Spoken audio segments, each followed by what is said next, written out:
हर खबर पर होगी आपकी पकड़। डाउनलोड कीजिए एबीपी लाइव ऐप।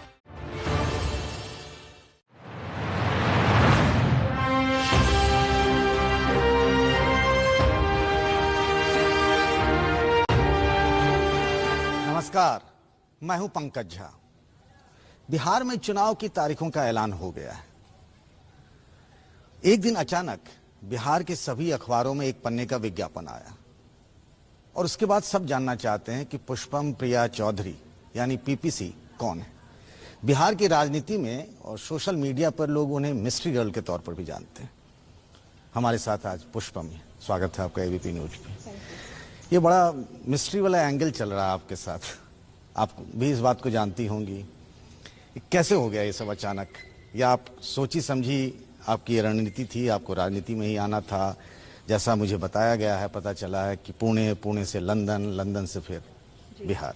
जी, मिस्ट्री गर्ल वाली स्ट्रैटेजी थी नहीं, वो बना दी गई। सब कुछ सोचा समझा ही था, ऐसा नहीं था कि हैफिज़ड अचानक से कुछ भी किया। लंदन स्कूल ऑफ इकोनॉमिक्स में जब मैं पढ़ाई भी कर रही थी तो ये सोच समझ के ही कोर्सेज लिए थे कि आगे जाके जब बिहार जाऊंगी तो फिर बिहार के निर्माण में क्या मदद मिलेगी। प्रिया, आप चूंकि पॉलिटिकल फैमिली से आती हैं जी, और आपको ही बैगेज जैसा होता है, बैगेज के तौर पे नहीं करा, चूंकि आप अवेयर होंगी कि यहाँ की जो रास्ते हैं ना राजनीति के बिहार में बड़े पथरीले हैं जी, उसमें गड्ढे बहुत हैं जी। ऐसे में पॉलिटिक्स ही चुनना बहुत मुश्किल निर्णय था, आसान नहीं था मेरे लिए, और खासकर इस वजह से भी क्योंकि जहाँ पे मैं रह रही थी वो विश्व का, आप ऐसे कहिए कि सबसे विकसित देशों में से एक है। जिंदगी बहुत ही आसान थी, तो वो कहते हैं ना सेकंड थॉट्स, वो भी कभी कभी आया। लेकिन कुछ ऐसा, वो बहुत सारे लोग मुझसे ये कहते हैं कि जब उन्हें बताया, जो फ्रेंड्स थे जो वहाँ पे रहते हैं, तो वो कहा करते थे कि why are you throwing everything, आप यहाँ पे सब कुछ क्यों फेंक के और वापस जाना चाहते हैं। तो मुझे हमेशा लगता था कि देयर इज अ पुल, एक पुल था हमेशा बिहार का जो हमेशा मेरे साथ रहा। और बिल्कुल सही कहा आपने, मुश्किल है, इतनी मुश्किल होनी नहीं चाहिए।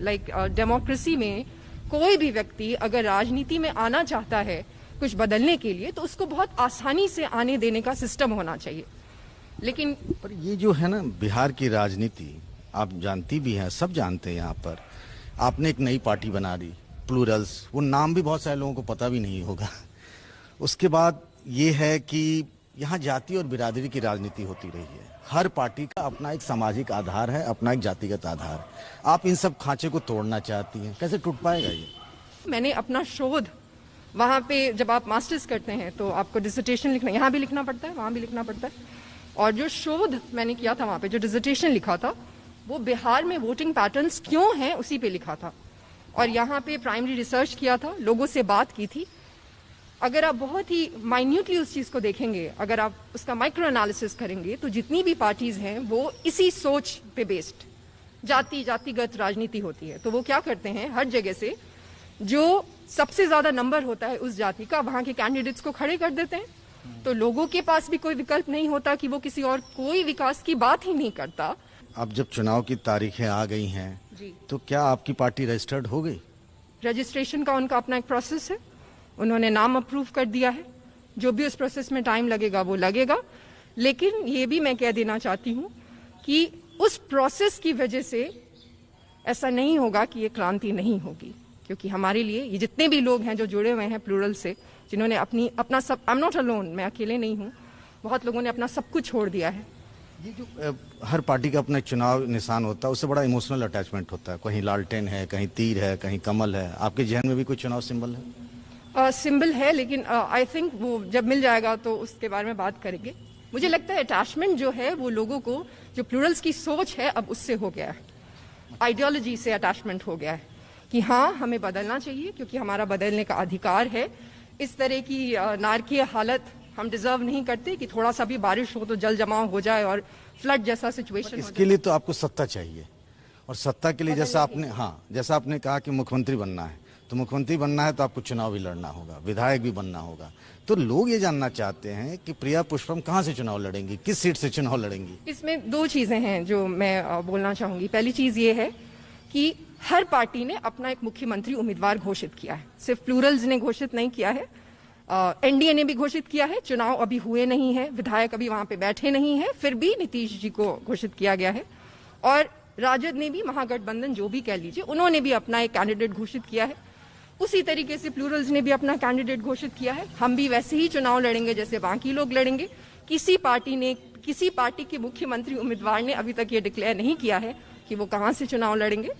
मैंने भी अभी डिसाइड नहीं किया है, to be very honest. Nitish ji तो एमएलसी हैं, पहले वो हरनौत से चुनाव लड़ते थे। हाँ, तेजस्वी राघोपुर से लड़ेंगे ही। तेज प्रताप जो है उन्होंने अपनी सीट बदल ली। तो प्रिया पुष्पम कहां से लड़ने जा रही हैं? वो अपने गृह जिले दरभंगा से लड़ेंगी, कहां से लड़ेंगी? अभी मेरे लिए सबसे इम्पोर्टेंट ये है कि मैं अच्छे लोग जो अप्लाई कर रहे हैं उन लोगों का सीट डिक्लेयर करूं, और उसके बाद मैं बिल्कुल आपको ऑनेस्टली इसका जवाब दे रही हूं, मैंने अभी नहीं सोचा है, बट मैं कहीं से भी लड़ लूंगी। ऐसा नहीं है कि ये मेरा होम डिस्ट्रिक्ट है तो यहीं से, अगर यहाँ पे कोई अच्छी, आप लड़ेंगी? अभी तक तो यही है, मैं लड़ूंगी बिल्कुल। तो ये भी खबर है कि प्रिया पुष्पम चुनाव लड़ेंगी? हाँ, अभी तक यही खबर है।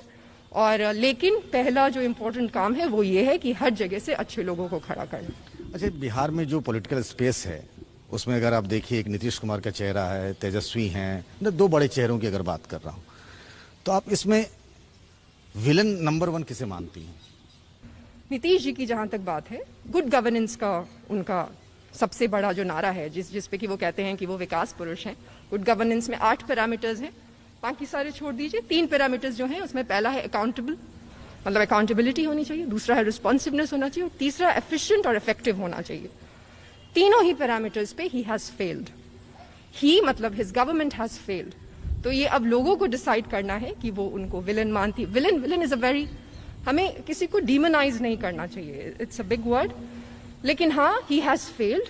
और महागठबंधन के जो चेहरे हैं, जो आप जिनके बारे में, महागठबंधन रहा भी नहीं, लालू नीतीश थे तो महागठबंधन था। मतलब अब उधर उन्हें लगता है कि वो जो फॉर्म कर रहे हैं वो महागठबंधन है, राजद को लगता है ये, वो नाम भी अभी तक यही दे रहे हैं इसको। तो उनका जो भी है उसमें तेजस्वी जी चेहरा है, और उनका भी 1.5 ईयर्स का डिप्यूटी चीफ मिनिस्टर का कार्यकाल था, उस पे ऐसा तो कुछ भी बदला नहीं। तो both of them have failed. कई लोग ये भी कह रहे हैं कि एक लड़की है प्रिया पुष्पम, इतनी जगह घूम रही है, अखबारों में विज्ञापन दे रही है, चुनाव भी बड़ा खर्चीला अफेयर है, पैसे कहाँ से आते हैं प्रिया के पास? ये आपके पास सवाल आए होंगे मेरे ख्याल से। हाँ, ये सबसे ज्यादा मेरे पास यही सवाल आए, और ये बहुत अच्छा सवाल है, और मैं चाहूंगी कि ये सवाल सबसे पूछा जाए। ये मैं अक्सर कहती हूँ कि मैं भी बहुत क्यूरियस हूँ जानने के लिए। पैसे की जहाँ तक बात है, तो कहते हैं पॉलिटिकल फंडिंग है, कॉर्पोरेट सेक्टर से आता है, लोगों से चंदे मिलते हैं। ये फर्क नहीं पड़ता कि क्या कहा जा रहा है, फर्क ये पड़ता है कि कौन कह रहा है, वो बहुत इंपॉर्टेंट फैक्टर होता है। एनीवेज, वो एड जो मैंने निकाला था वो मेरी नेसेसिटी थी। अगर मुझे 2020 में चुनाव लड़ना था, अगर मुझे वो जो स्ट्रांग नेटवर्क है, जो मुझे माफ करिएगा लेकिन जिसमें पॉलिटिक्स के साथ साथ बहुत हद तक बहुत सारे मीडिया के भी लोग शामिल हैं, उसको भेदना बहुत मुश्किल था। और यहाँ पे आके मैंने कोशिश भी की कि मैं काम करूं, लोगों को पता चले, फेयर हो चीजें। इलेक्शन में फेयर स्पेस मिलना चाहिए न्यूज़पेपर में सबको, कि ये भी एक हैं जो आए हैं, बट ऐसा नहीं होता, उसमें भी एक सिस्टम है। उसे भेदने के लिए, लोगों तक पहुंचने के लिए, और जो माननीय लोग हैं उनको ये भी बताने के लिए भी कि आई एम ऑल्सो हियर, वो करना पड़ा। उसमें जो मेरे फ्रेंड्स हैं, हाँ ये बात आपने बिल्कुल सही कही कि मेरे मित्र हैं जो बड़े बड़े ऑर्गेनाइजेशंस में काम करते हैं, उन सबको बताया। उन्हें ये बिल्कुल गलत लगा कि मुझे बिहार वापस नहीं जाना चाहिए, बट मुझसे बेहद प्यार करते हैं सब, तो उन्होंने हेल्प की, सबने अपनी पूरी जमा पूंजी लगा दी। और मेरा जो भी आज तक खर्चा चल रहा है वो मेरे दोस्त चला रहे हैं, और पार्टी संबंधित जो भी चीजें हैं उसके लिए हम क्राउड फंडिंग कर रहे हैं। मैं भी मिथिला का ही रहने वाला हूँ, आप मैथिली भी जानती होंगी मेरे ख्याल से। हाँ, बहुत नीक से जाने बहुत नीक से जानी छियै। तो बहुत लोग के मन में सवाल छे कि भाई इतने सारे जाति का सामाजिक आधार की पार्टी है, इतनी पुरानी पुरानी पार्टियां हैं, उसमें प्रिया आगे कर क्या पाएंगी? बुलबुला हो जाएंगी? जाबत तक चीज होई छे ताबत तक लोग के लागे छे केना हेते। ये चुनाव के नतीजे चाहे जो भी हो, प्रिया रहेंगी? सबसे पहले तो मुझे लगता है कि जो अभी हमारी हालात हैं, जिस तरह की पूरी व्यवस्था चौपट हो गई है, पूरा सिस्टम इनऑपरेबल है।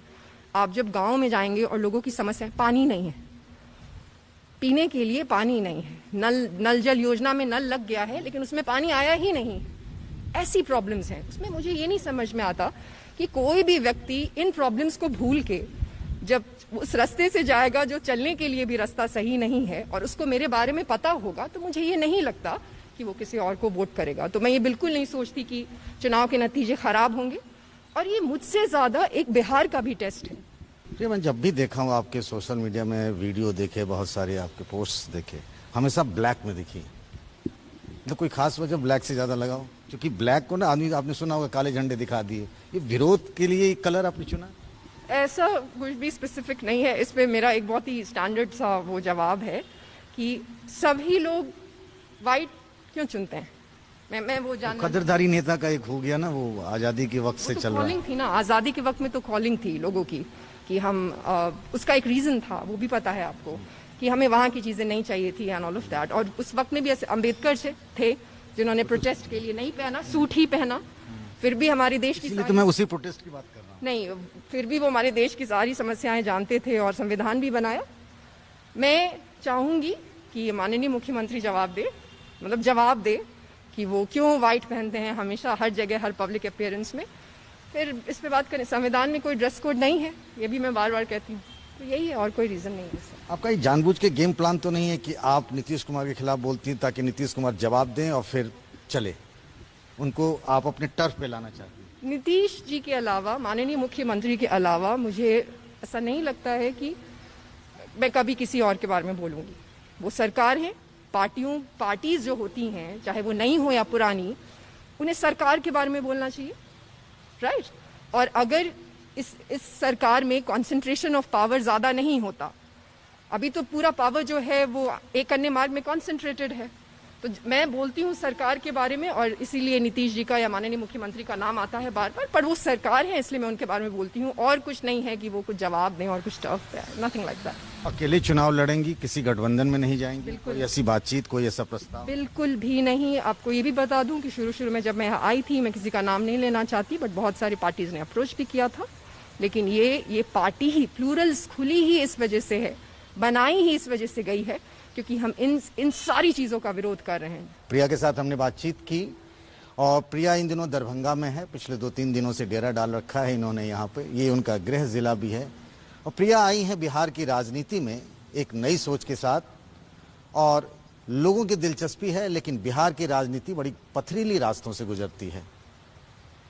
Pankaj Jha, ABP news, Darbhanga.